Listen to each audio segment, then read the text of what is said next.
Hello friends, કેમ છો બધાને ભાવથી જય સ્વામિનારાયણ, જય શ્રી કૃષ્ણ, રામ રામ.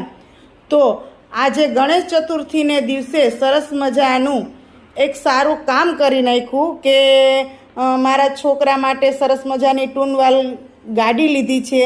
તો સાંખ્યોગી માતાઓ અને સરસ મજાના હરિકૃષ્ણ મહારાજની પ્રસાદીની ગાડી કરવા માટે અમે પછી બહેનોને કીધું, સાંખ્યોગી માતાને એને કે ભગવાનને લઈ અને નીચે આવો અને અમને આ ગાડી પ્રસાદીની કરી દો.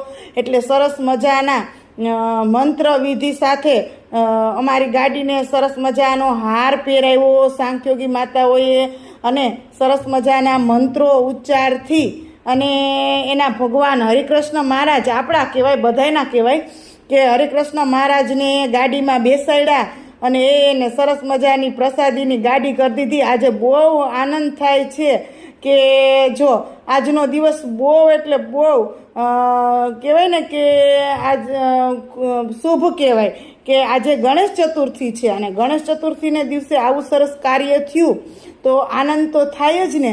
એટલે જો એને હરિકૃષ્ણ મહારાજ બેઠા છે અને અમારા સાંખ્યોગી માતાઓ પ્રસાદીની આ બધી વિધિથી અને પ્રસાદીની કરે તો આજે આનંદ તો થાય ને, કેમ ના થાય. તો આજે તો એટલો આનંદ થયો ને આ દિવસ છે ને યાદગાર રહી ગયો, અને યાદ રહી ગયું કે ગણેશ ચતુર્થીના દિવસે અમે આ ગાડી છોડાવી હતી.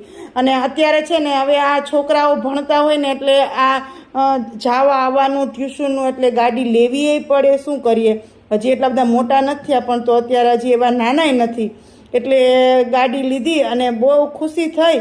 અને જો ઘણી વખત એવું થાય કે આપણે ગમે એ વસ્તુ હોય ને તો આપણને પ્રસાદીનું કરવાની યાદ ના આવે, પણ જો આજુબાજુમાં મંદિર હોય ને તો હું તો એમ જ કહું, નાની અમથી વસ્તુ લીધી હોય ને તો એને પ્રસાદીની કરી જ લેવાય, જેથી કરીને છે ને આપણને એક સંતોષ થાય કે નહીં, ચાલો આ એક પ્રસાદીનું થઈ ગયું છે.